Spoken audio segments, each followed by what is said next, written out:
नमस्कार दोस्तों, स्वागत है आपका एग्जाम आज की यूट्यूब चैनल पे। इस वीडियो में हम लोग देखने वाले हैं बिहार एसएससी का सामान्य विज्ञान जो कि एसपीडी के तरफ से आता है, एसपीडी पब्लिकेशन की तरफ से। इसमें एक पहले थ्योरी दिया हुआ है, उसके बाद एमसीक्यू दिया हुआ है। तो सबसे पहला जो टॉपिक है वो अर्थशास्त्र का दिया हुआ है। तो सबसे पहले हम लोग माफ कीजिएगा, यहाँ पे जीव विज्ञान का दिया हुआ है। तो सबसे पहले हम लोग जीव विज्ञान का थ्योरी देखेंगे और उससे रिलेटेड एमसीक्यू देखेंगे। टेस्ट पेपर के हिसाब से दिया हुआ है, एक टेस्ट पेपर में टोटल 40 क्वेश्चन दिए हुए, ठीक है। तो अगर हम लोग पूरा बायोलॉजी को देखें तो इसमें टोटल 10 सेट दिया हुआ है, यानी 400 क्वेश्चन दिया हुआ है, प्लस में थ्योरी दिया हुआ है। तो सभी को कंप्लीट करने के बाद आपका बायोलॉजी का पूरा सिलेबस कंप्लीट हो जाने वाला है। तो चलिए वीडियो में आगे बढ़ते हैं। अगर आप इसका पीडीएफ लेना चाहते हैं तो टेलीग्राम चैनल को ज्वाइन हो सकते हैं और व्हाट्सएप ग्रुप में भी ज्वाइन हो सकते हैं, जिसका लिंक आपको वीडियो के डिस्क्रिप्शन में देखने को मिल जाएगा। एसपीडी करंट अफेयर जो नया वाला आया हुआ है नवंबर 2023 का, उसका जो 812 एमसीक्यूज है उसका महामैराथन वीडियो अपलोड कर दिया गया है। उसको आप जाके चैनल पे देख सकते हैं। अगर आपको कभी भी कोई प्रॉब्लम है तो 8287 277 और 311 पे आप लोग मैसेज कर सकते हैं। ओके, चलिए स्टार्ट करते हैं। तो देखिए ये है पहले थ्योरी इस प्रकार से दिया हुआ है, फिर इससे रिलेटेड यहाँ पे एमसीक्यू दिया हुआ है। तो चलिए सबसे पहले हम लोग थ्योरी देख लेते हैं और थ्योरी देखने के बाद हम लोग देखेंगे एमसीक्यूज। ओके, एमसीक्यूज को भी कंप्लीट करेंगे। उसके बाद आपको इसका पीडीएफ मिल जाएगा और वहां से भी आप इसके बारे में डिटेल देख सकते हैं। तो चलिए यहाँ पे देख लेते हैं। सबसे पहले जो सामान्य परिचय है देख लेते हैं। जीव विज्ञान का है ये पोर्शन। वो है विज्ञान की वह शाखा जिसके अंतर्गत समस्त सजीवों अर्थात जीवधारियों का अध्ययन किया जाता है। किसका? जीवधारियों का अध्ययन किया जाता है, उसे हम लोग जीव विज्ञान कहते हैं। जीव विज्ञान शब्द का प्रयोग सर्वप्रथम किसने किया था? लेमार्क और ट्रिवीरेनस ने किया था। सबसे पहले जीव विज्ञान शब्द का प्रयोग कब? 1801 ईस्वी में किए थे। ओके, नेक्स्ट है जीव एवं जंतु। जीव और जंतु विज्ञान के जनक अरस्तु को कहा जाता है। किसको कहा जाता है? जीव और जंतु विज्ञान के अगर जनक बोले तो यह अरस्तु को कहा जाएगा। और जैव विकास के जो सर्वप्रथम किसने समझाया था? तो लेमार्क ने समझाया था। याद रखिएगा, जीव एवं जंतु विज्ञान के जनक अरस्तु को, और जीव विज्ञान के जो शब्द है इसका सर्वप्रथम प्रयोग लेमार्क और ट्रिविरेनस ने किया था। और जैव विकास को सर्वप्रथम किसने समझाया था? लेमार्क ने समझाया था। ठीक है, तो यहाँ से रिलेट करके रखिएगा।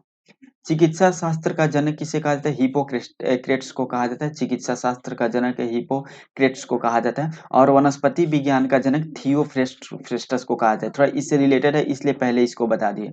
वनस्पति विज्ञान के जनक थियोफ्रेस्टस और चिकित्सा विज्ञान के जनक हिपोक्रेट्स को बोला जाता है।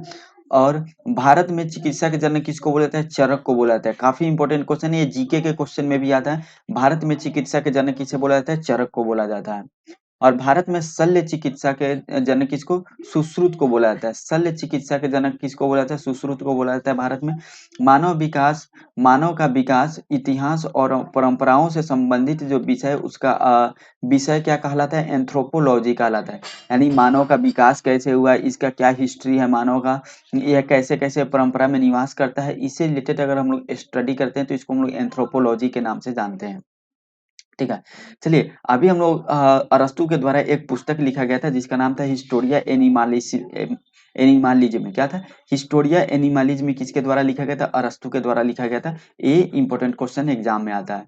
और हिस्टोरिया प्लांटोरम पुस्तक थियोफ्रेस्टस के द्वारा लिखा गया था। अभी याद कीजिए, ऊपर हम लोग थियोफ्रेस्टस के बारे में पढ़ते, जो क्या पढ़ते? वनस्पति विज्ञान के जनक के बारे में पढ़ते। यहाँ पे वनस्पति विज्ञान के जनक थियोफ्रेस्टस को। अब हम लोग देख लेते हैं जीवधारियों का वर्गीकरण। किसका? जीवधारियों का वर्गीकरण देख लेते हैं। जीवों के आधुनिक वर्गीकरण का या वर्गीकी का पितामह किसे कहा जाता है? कैरोलस लिनियस को कहा जाता है। जीवों के आधुनिक वर्गीकरण का पिता कैरोलस लिनियस को कहा जाता है। जीवों के नामकरण के द्विनाम पद्धति इंपॉर्टेंट है, एक याद रखिएगा। द्विनाम पद्धति के को प्रचलित किसने किया था? कैरोलस लिनियस ने किया था। कब? 1753 ईस्वी में किया था। 1753 ईस्वी में। पांच जगत वर्गीकरण पद्धति को प्रस्तुत किसने किया था? रॉबर्ट एच विटकर ने किया था 1669 ईस्वी में। किसने? रॉबर्ट एच विटकर ने जो पांच जगत है इसको प्रस्तुत किए थे। ठीक है, वह पांच जगत कौन कौन से हैं? मोनेरा, प्रोटिस्टा, कवक, पादप और जंतु। मोनेरा, प्रोटिस्टा, कवक, पादप और जंतु। इसको सबसे पहले किसने जो है वो बताया था? तो वह रॉबर्ट एच विटकर ने बताया था 1969 ईस्वी में। ठीक है, 1969 ईस्वी में। याद रखिएगा 1969 से अगर आप रिलेट करना चाहते हैं तो याद रखिएगा नासा का जो जो फर्स्ट जो अपोलो 11 मिशन था जिसमें नील आर्मस्ट्रॉन्ग इसी समय चांद पे गए थे, तो यहाँ से रिलेट करके याद रख सकते हैं। ठीक है, और 5 जगत का इस टाइम खोज हो गया था रॉबर्ट एच व्हिटकर के द्वारा।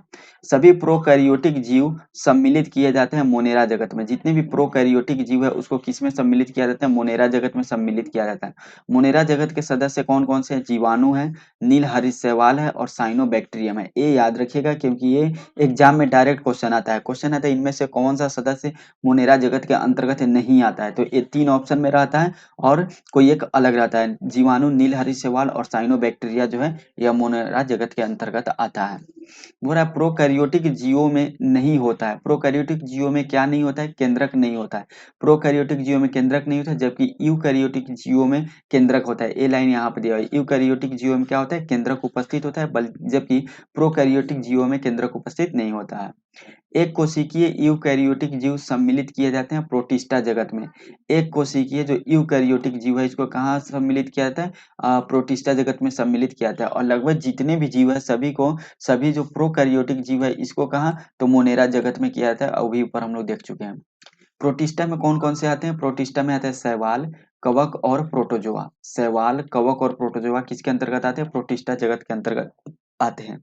अब हम लोग जितने भी यहाँ पे जीवाणु, विषाणु, प्रोटोजोआ है इसके बारे में हम लोग देख लेते हैं। सबसे पहले जीवाणु के बारे में देखते हैं। जीवाणु का खोज किसके द्वारा किया गया था? लीवेनहॉक के द्वारा किया गया था 1683 ईस्वी में। कब? 1683 ईस्वी में लीवेनहॉक के द्वारा जीवाणु का खोज किया गया था। जीवाणु का पिता किसे कहा था? लीवेनहॉक को ही कहा जाता है, क्योंकि इन्हीं के द्वारा खोज किया गया था जीवाणु विज्ञान का। जीवाणु का नाम दिया गया था किसके द्वारा? एहरेनबर्ग के द्वारा जीवाणु नाम दिया गया था 1829 ईस्वी में। ठीक है, किसके द्वारा? एहरेनबर्ग के द्वारा। कोशिका संरचना वाला छोटा जीव कौन है? कोशिकीय संरचना वाला सबसे छोटा जीव है वह जीवाणु है। ठीक है, कोशिकीय संरचना वाला सबसे छोटा जीव जीवाणु है। अगर पूरे जो ब्रह्मांड में सबसे छोटा जीव बोले तब वह क्या हो जाएगा? वह विषाणु हो जाएगा। क्या हो जाएगा? विषाणु हो जाएगा। अब यहाँ पे आपको कंफ्यूजन होगा कि यह कोशिकीय संरचना वाला सबसे छोटा जीव जीवाणु है, तो क्या इसमें कोशिका नहीं होता है? तो जी हाँ, इसमें कोशिका नहीं होता है, इसलिए सबसे छोटा है। अगर कोशिका वाला सबसे छोटा पूछे तो वह जीवाणु हो जाएगा। ओके, जीवाणुओं की कोशिका भित्ति बनी होती है म्यूकोपेप्टाइड की बनी होती है। आपको पता होना चाहिए जीवाणु में भी कोशिका भित्ति होता है जो म्यूकोपेप्टाइड का बना होता है, और पेड़ पौधे में भी कोशिका भित्ति होता है जो सेलुलोज का बना होता है। नेक्स्ट हम लोग देख लेते हैं, यहाँ पे बीच वाला पॉइंट देख लेते हैं। तीन तीन पार्ट में करके दिया हुआ है एक पेज में, तो यहाँ पे देख लेते हैं। ठीक है, अब देखिए और जो जीवाणु है इसका कहाँ कहाँ से यूज होता है। जैसे दलहनी पौधों को जड़ों में जीवाणु पाए जाते हैं, उसका नाम क्या है? उसका नाम है राइजोबियम जीवाणु। और इस जीवाणु का काम क्या है? ये जो जीवाणु है ये नाइट्रोजन को नाइट्रेट में बदल देता है। जो हमारे वायुमंडल में जितने भी नाइट्रोजन है इसको क्या करता है? नाइट्रेट में बदल देता है। इसको कौन बदलता है? तो राइजोबियम जीवाणु बदलता है। इंपॉर्टेंट है, याद रखिएगा। दूध में भी जीवाणु पाया जाता है, उस जीवाणु का नाम क्या है? लेक्टोबैसिलस जीवाणु है। क्या है? लेक्टोबैसिलस। एंटीसेप्टिक सर्जरी का खोज किसने किया था? जोसेफ लिस्टर के द्वारा किया गया था। एंटीसेप्टिक सर्जरी का खोज जोसेफ लिस्टर के द्वारा। नेक्स्ट है जीवाणुओं का कृत्रिम संवर्धन, यह किसके द्वारा बताया गया था? रॉबर्ट कोच ने बताया था। जीवाणुओं का कृत्रिम संवर्धन रॉबर्ट कोच ने बताया था। और जीवाणुओं में राइबोसोम क्या पाया था? 70s राइबोसोम पाया जाता है। कौन सा 70s राइबोसोम? आपको पता है 70s और 80s राइबोसोम होता है, जो मनुष्य में दोनों होता है, लेकिन जीवाणु में केवल और केवल 70s राइबोसोम पाया जाता है। नेक्स्ट है प्रोटोजोआ के बारे में देख लेते हैं। बोल रहे हैं प्रोटोजोआ होता है, प्रोटोजोआ एक कोशिकीय जीव होता है। प्रोटोजोआ का किस प्रकार का जीव होता है? यह एक कोशिकीय जीव होता है। थोड़ा सा और जूम करके देखते हैं, थोड़ा सा अच्छा से दिखाई दे आपको। हाँ चलिए, यहाँ पे हो गया। प्रोटोजोआ जो है यह किस प्रकार का जीव होता है? एक कोशिकीय जीव होता है प्रोटोजोआ। और प्रोटोजोआ सर्वप्रथम का प्रोटोजोआ शब्द का प्रयोग किसने किया था? गोल्डफस ने किया था। सर्वप्रथम प्रयोग गोल्डफस ने। प्रोटोजोआ संघ के जंतु कौन कौन से आते हैं? अमीबा आते हैं, यूग्लिना आते हैं, प्लाज्मोडियम, एंट अमीबा और हिस्टोलिका। एक किसके? प्रोटोजोआ संघ के जंतु हैं ये सब जीव है। अमीबा, यूग्लिना, प्लाज्मोडियम, एंट अमीबा और हिस्टोलिका यह प्रोटोजोआ के अंतर्गत आता है। ओके, और इसमें जो यूग्लिना है, यहाँ पे यूग्लिना, इसको हम लोग हारा प्रोटोजोआ के नाम से जानते हैं। नेक्स्ट है विषाणु के बारे में देख लेते हैं। संसार का सूक्ष्मतम जीव कौन सा है? विषाणु है, जो अभी हम पहले आपको बता दिए। संसार का सूक्ष्मतम जीव विषाणु है। लेकिन अगर आपको पूछेगा कोशिकीय संरचना वाला सबसे छोटा जीव यानी सूक्ष्मतम जीव कौन है, तो वह कौन हो जाएगा? वह जीवाणु हो जाएगा। ठीक है, याद रखिएगा। विषाणु के अध्ययन को क्या बोलते हैं? वायरोलॉजी बोलते हैं। विषाणु को जो इंग्लिश में क्या बोलते हैं? वायरस बोलते हैं। ठीक है, तो इससे रिलेट करके रखिएगा, इसके अध्ययन को वायरस से वायरोलॉजी बोलते हैं। ठीक है, ऐसे रिलेट कीजिएगा। विषाणु की खोज इवानोव्स्की के द्वारा किया गया था 1892 ईस्वी में। कब किया गया था? 1892 ईस्वी में इवानोव्स्की के द्वारा किया गया था। सब साधारणतः सभी विषाणु बने होते हैं किसके? तो प्रोटीन और न्यूक्लिक अम्ल के बने होते हैं, आरएनए के बने होते हैं और प्रोटीन के बने होते हैं, ठीक है, न्यूक्लिक एसिड के बने होते हैं। कौन? विषाणु। इसलिए जो विषाणु होते हैं, नहीं जो वायरस होते हैं, डायरेक्ट आपके अंदर शरीर में जाकर ब्लड वगैरह और जो मेन मेन पोर्शन है उसको अटैक करते हैं, क्योंकि इसमें आरएनए होता है और ये प्रोटीन के बने होते हैं। विषाणु से रिलेटेड एक फैक्ट आपको बता देते हैं। जो विषाणु होता है यानी वायरस है, ये अगर किसी सजीव के संपर्क में नहीं आया रहता है, तब तक यह क्या रहता है? तब तक यह निर्जीव अवस्था में रहता है। किस अवस्था में रहता है? निर्जीव अवस्था में रहता है। लेकिन जैसे ही यह किसी भी सजीव के यानी किसी भी सजीव प्राणी के संपर्क में आ जाता है, तो यह अपने सजीव अवस्था में हो जाता है। जैसे अगर आप देखेंगे कोविड-19 जो है, आपको याद होगा जब कोविड-19 था उस टाइम बोला जा रहा था कि आप बाहर से कोई भी सामान खरीद के लाइए तो उसको 24 घंटा तक या 12 घंटा तक उसको यूज नहीं कीजिए, कहीं बाहर ही उसको रख दीजिए।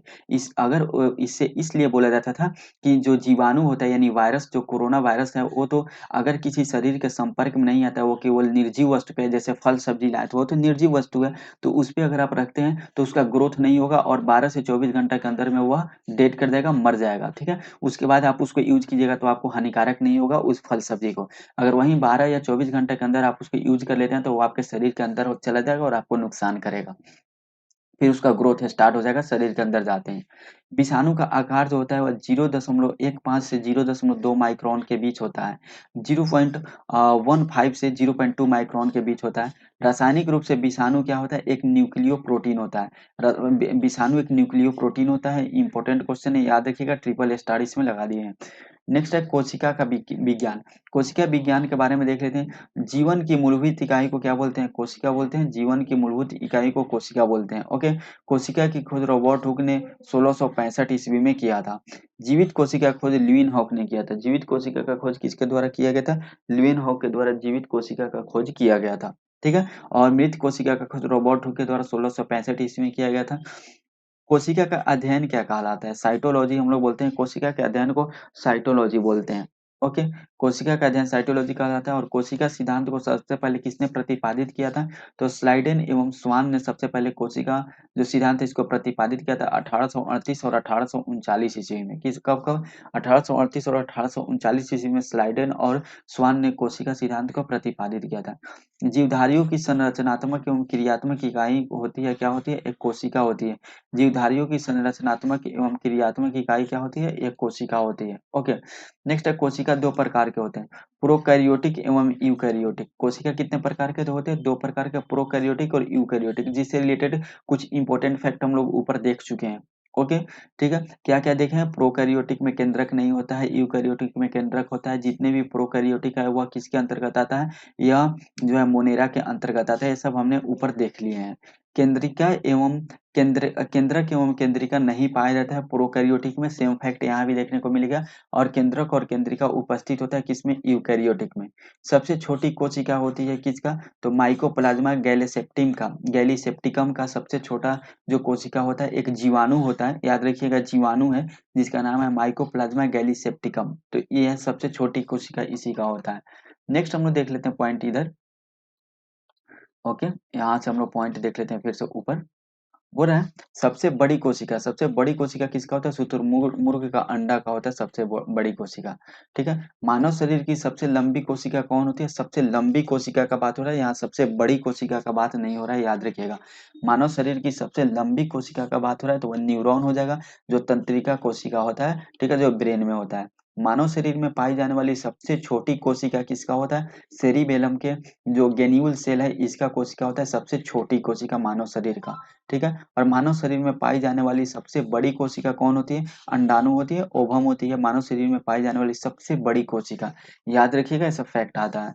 अब कोशिका के संरचना से संबंधित हम लोग देख लेते हैं। कोशिका जो होता है, जैसे ये सेल होता है, इसके अंदर न्यूक्लियस होता है, तो यहाँ पे जो द्रव भरा होता है इसको हम लोग क्या बोलते हैं? इसको हम लोग जीव द्रव्य बोलते हैं। तो जीवन का भौतिक आधार कौन सा है? वह जीव द्रव है। ठीक है, जीव द्रव। अगर जीवन का मूलभूत इकाई पूछेगा तो कोशिका हो जाएगा, और जीवन का भौतिक आधार पूछेगा तो जीव द्रव्य हो जाएगा। जाएगा। जीवद्रव्य का खोज डुजार्डिन ने किया था। किसने? डुजार्डिन ने किया था। और जीवद्रव्य का नामकरण फुर्किंजी ने किया था 1839 ईस्वी में। ओके, जीवद्रव्य जीवन का भौतिक आधार है कि यह कथन किसका? हेक्सले ने। हेक्सले ने ही बोला था जो जीवद्रव्य है यह जीवन का भौतिक आधार है। किसके द्वारा बोला गया था? हेक्सले के द्वारा बोला गया था। जीवद्रव्य सिद्धांत किसने दिया था? सुल्ज ने दिया था। जीवद्रव्य का जो सिद्धांत है किसके द्वारा दिया गया था? सुल्ज के द्वारा दिया गया था। पादप कोशिकाओं का बाहरी आवरण क्या कहलाता है? पादप कोशिकाओं का जो बाहरी आवरण है यह कोशिका भित्ति कहलाता है। ओके, कोशिका भित्ति। कोशिका भित्ति पाई जाती है केवल पादप कोशिकाओं में। कोशिका भित्ति कहाँ पाई जाती है? केवल और केवल पादप कोशिकाओं में कोशिका भित्ति पाई जाती है। जो कोशिका भित्ति किसकी बनी होती है? सेलुलोज की बनी होती है। और कोशिका झिल्ली कहाँ पाई जाती है? देखिए, जिस प्रकार कोशिका भित्ति जो होता है वह पेड़ पौधे में पाए जाते हैं, ये थोड़ा एक्स्ट्रा प्रोटेक्शन होता है पेड़ पौधे के लिए। लेकिन कोशिका झिल्ली जो पादप और जंतु में ही पादप और जंतु दोनों में पाए जाते हैं, लेकिन एक्स्ट्रा प्रोटेक्शन के लिए कोशिका भित्ति पादप में भी पाए जाते हैं, यानी पेड़ पौधे में पाए जाते हैं। कोशिका को एक निश्चित आकार एवं कोशिकांगों को सुरक्षा प्रदान करने के लिए कोशिका झिल्ली होता है। ओके, कोशिका झिल्ली का काम क्या रहता है? तो यह एक निश्चित आकार देता है कोशिका को, और कोशिकांग जो कोशिका के अंदर जो भी अंग है उसको सुरक्षा प्रदान करता है। नेक्स्ट है कोशिका झिल्ली, या इसको हम लोग प्लाज्मा झिल्ली के नाम से भी जानते हैं। कोशिका झिल्ली को क्या चीज का बना होता है? यह लिपिड और प्रोटीन का बना होता है कोशिका झिल्ली। नेक्स्ट पॉइंट हम लोग देख लेते हैं माइटोकॉन्ड्रिया। माइटोकॉन्ड्रिया के बारे में देख लेते हैं। माइटोकॉन्ड्रिया का है एक कोशिकांग है, यानी कोशिका के अंदर भी एक अंग है। ठीक है, तो ये एक माइटोकॉन्ड्रिया है। माइटोकॉन्ड्रिया का खोज सबसे पहले अल्टमैन के द्वारा किया गया था। किसके द्वारा? अल्टमैन के द्वारा। और माइटोकॉन्ड्रिया का नाम किसने दिया था? बेंडा ने दिया था। खोज अल्टमैन के द्वारा किया गया था और इसका नाम बेंडा के द्वारा इसका नाम दिया गया था। माइटोकॉन्ड्रिया नहीं होता है किसमें? जीवाणु में माइटोकॉन्ड्रिया नहीं होता है, याद रखिएगा। ठीक है, जीवाणु में माइटोकॉन्ड्रिया नहीं होता और विषाणु में कोशिका ही नहीं होता है, याद रखिएगा ये पॉइंट। माइटोकॉन्ड्रिया में पाए जाने वाला जो द्रव्य है वह क्या कहलाता है? मैट्रिक्स कहलाता है। ठीक है, माइटोकॉन्ड्रिया जैसे सेल के अंदर भी सेल सेल क्या होता है? एक सेल है, इसके अंदर न्यूक्लियस है, इसके अंदर जो क्या होता है? एक द्रव्य होता है, सेम जीव द्रव्य होता है। सेम उसी प्रकार से माइटोकॉन्ड्रिया का भी अपना एक स्ट्रक्चर होता है जिसमें क्या होता है? एक द्रव्य होता है जिसको हम लोग मैट्रिक्स बोलते हैं। कोशिका का पावर हाउस माइटोकॉन्ड्रिया को बोलते हैं क्योंकि यहाँ से एटीपी यहीं पे स्टोर होता है, यानी ऊर्जा का निर्माण माइटोकॉन्ड्रिया के द्वारा ही होता है कोशिका से। जो जितनी भी कोशिका है सबके अंदर माइटोकॉन्ड्रिया, और वही माइटोकॉन्ड्रिया ऊर्जा का निर्माण करते हैं, फिर हमारे शरीर को ऊर्जा मिलता है। तो इसको हम लोग ऊर्जा गृह के नाम से भी जानते हैं माइटोकॉन्ड्रिया को। कोशिका का श्वसन केंद्र है माइटोकॉन्ड्रिया। कोशिका का श्वसन केंद्र भी माइटोकॉन्ड्रिया को ही बोलते हैं। और माइटोकॉन्ड्रिया में ऊर्जा किस रूप में संचित होता है? एटीपी के रूप में संचित होता है। एटीपी का निर्माण माइटोकॉन्ड्रिया में ही होता है, और एटीपी किसका इकाई है? ऊर्जा की इकाई है। ठीक है, तो याद रखिएगा ये सब पॉइंट एग्जाम में आता है। ये इंपॉर्टेंट पॉइंट है, बहुत इंपॉर्टेंट पॉइंट है। क्रेब्स चक्र होता है। क्रेब्स चक्र किस में होता है? माइटोकॉन्ड्रिया में होता है क्रेब्स चक्र। और क्रेब्स चक्र का खोज हेंस क्रेब्स ने किया था। माइटोकॉन्ड्रिया का दिल कहलाता है क्रिस्टी। क्रिस्टी को क्या बोलते हैं? माइटोकॉन्ड्रिया का दिल बोलते हैं क्रिस्टी को। यहाँ पे जो पॉइंट था, जितने भी फैक्ट था उसको हम लोगों ने तो डिस्कस कर लिया। अब हम लोग क्या डिस्कस करेंगे? अब ये सब पॉइंट डिस्कस करने के बाद अब हम लोग डिस्कस करने वाले एमसीक्यू। इसमें टोटल यहाँ पे देखिए 40 एमसीक्यू दिए हुए हैं, और इस 40 एमसीक्यूज को अभी हम लोग कंप्लीट करेंगे। डेली ऐसे ही हम लोग एक एक टेस्ट पेपर को कंप्लीट करेंगे, थ्योरी प्लस एमसीक्यूज, तो हम लोग का पूरा बुक बहुत ही जल्दी कंप्लीट हो जाएगा और साइंस का पूरा पोर्शन भी कंप्लीट हो जाएगा। ओके, तो अब हम लोग देख लेते हैं क्वेश्चन, स्टार्ट करते हैं क्वेश्चन नंबर 1 से। ठीक है, यहाँ पे जो हम लोग थ्योरी पढ़े उसी से रिलेटेड क्वेश्चन दिया हुआ है। देखिए क्वेश्चन नंबर 1 हम लोग देख लेते हैं। बोल रहा है क्वेश्चन नंबर 1, माइटोकॉन्ड्रिया का खोज किसने किया था? माइटोकॉन्ड्रिया का खोज जो है अल्टमैन के द्वारा किया गया था। ऑप्शन ए राइट आंसर हो जाएगा। प्रोटोजोआ संघ के जंतु कौन कौन से? प्रोटोजोआ संघ के जंतु अमीबा भी आता है, यूग्लिना भी आता है और प्लाज्मोडियम भी आता है प्रोटोजोआ के अंतर्गत। ऑप्शन डी राइट आंसर हो जाएगा।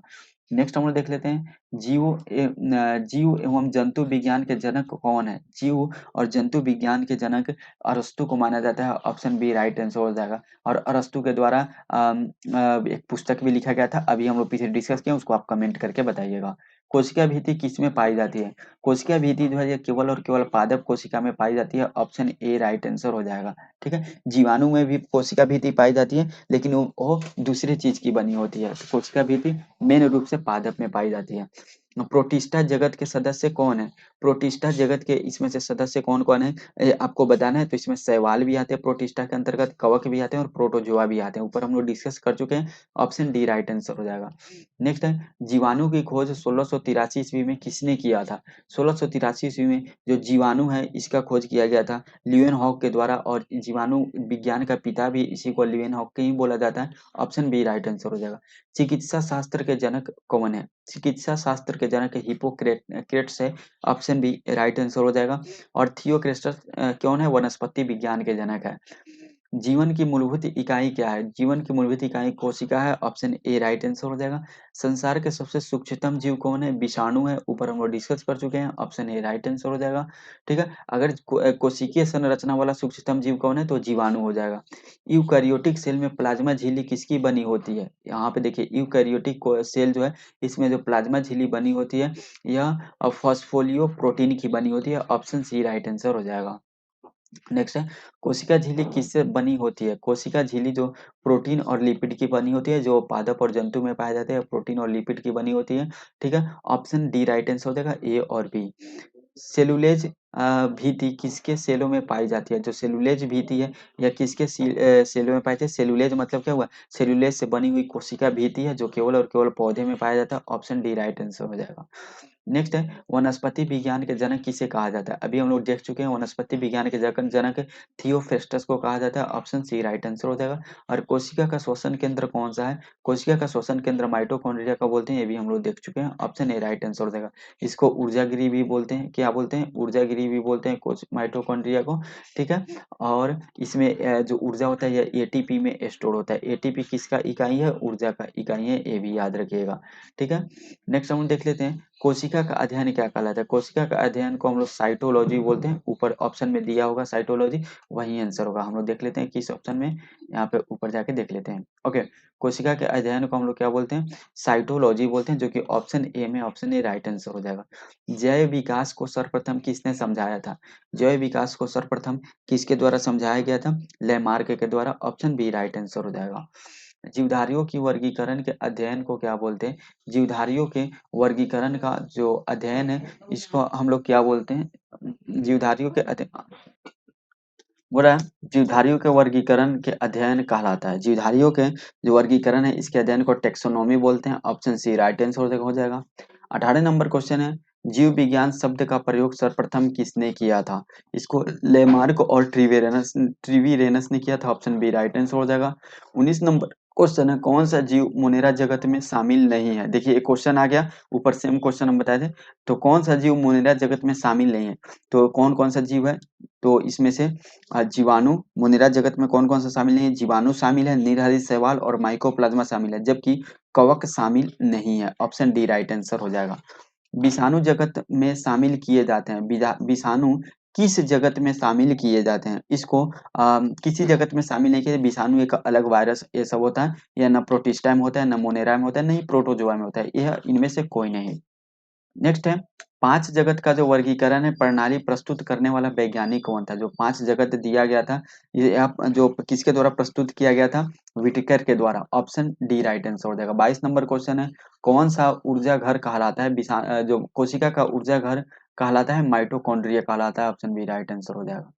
कौन सा वैज्ञानिक ने जीव द्रव्य को जीवन का भौतिक आधार बोला था? हेक्सले ने बोला था। ऑप्शन बी राइट आंसर हो जाएगा। 24 नंबर क्वेश्चन है, कोशिका सिद्धांत को किसने प्रतिपादित किया था? कोशिका सिद्धांत को स्लाइडेन एंड स्वान ने प्रतिपादित किया था। ऑप्शन ए राइट आंसर हो जाएगा। नेक्स्ट है, मानव शरीर में पाई जाने वाली सबसे छोटी कोशिका कौन सा है? सबसे छोटी कोशिका का बात किया जाए तो शुक्राणु है। ऑप्शन बी राइट आंसर हो जाएगा। मानव शरीर में पाई जाने वाली जो सबसे छोटी कोशिका है वह कौन सा है? वह शुक्राणु है, जो हम लोग पीछे देख चुके हैं। ठीक है, हम लोग देख लेते हैं 26 नंबर क्वेश्चन। 26 नंबर क्वेश्चन बोल रहा है शरीर में पाई जाने वाली सबसे बड़ी कोशिका कौन सा है? शरीर में पाई जाने वाली सबसे बड़ी कोशिका है वह है अंडाणु। ऑप्शन ए राइट आंसर हो जाएगा। ठीक है, ऑप्शन ए राइट आंसर हो जाएगा। नेक्स्ट हम लोग देख लेते हैं, ए फीमेल में पाया जाता है। ठीक है, ए फीमेल में होता है। ओके, अंडाणु जो होता है किसमें? फीमेल में होता है। और जो शुक्राणु होता है किसमें? ये मेल में होता है। तो अगर ये भी पूछेगा कि मेल का सबसे छोटी कोशिका कौन है तो शुक्राणु हो जाएगा। ओके, और फीमेल का सबसे छोटी कोशिका तो ये हो जाएगा। नेक्स्ट हम लोग देख लेते हैं, 27 नंबर क्वेश्चन। 27 नंबर क्वेश्चन क्या बोल रहा है यहाँ पे? 27 नंबर क्वेश्चन है विषाणु है। विषाणु क्या है? विषाणु अकोशिकीय है, क्योंकि इसमें कोशिका नहीं होता है। ऑप्शन बी राइट आंसर हो जाएगा। कोशिका का केंद्रक का विभाजन क्या कहलाता है? कोशिका केंद्रक का जो विभाजन है वह कहलाता है karyokinesis. Option A right answer हो जाएगा। 29 नंबर क्वेश्चन है कोशिका के अंदर कौन सा अंग प्रोकैरियोटिक कोशिका की तरह व्यवहार करता है?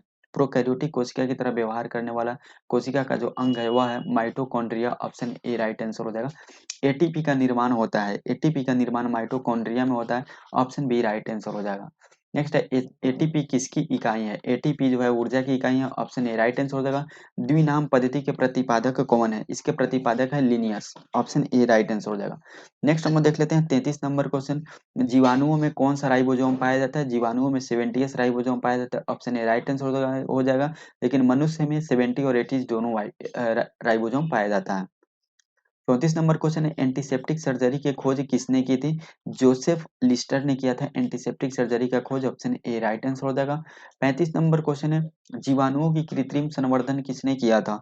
जीवाणुओं का कृत्रिम संवर्धन रॉबर्ट कोच के द्वारा किया गया था। ऑप्शन ए राइट आंसर हो जाएगा। दूध में पाए जाने वाला जीवाणु कौन है? लैक्टोबैसिलस है दूध में पाए जाने वाला जीवाणु। ऑप्शन ए राइट आंसर हो जाएगा। 37 नंबर क्वेश्चन है कोशिका भित्ति किसकी बनी होती है? कोशिका भित्ति सेल्यूलोज की बनी होती है। ऑप्शन सी राइट आंसर होगा। क्रेब्स चक्र होता है। क्रेब्स चक्र माइटोकॉन्ड्रिया में होता है। ऑप्शन डी राइट आंसर हो जाएगा। 39 नंबर क्वेश्चन है पादप कोशिकाओं का बाहरी आवरण क्या कहलाता है? पादप कोशिकाओं का जो बाहरी आवरण है वह कोशिका भित्ति कहलाता है। ऑप्शन ए राइट आंसर है जो सेलुलोज का बना होता है।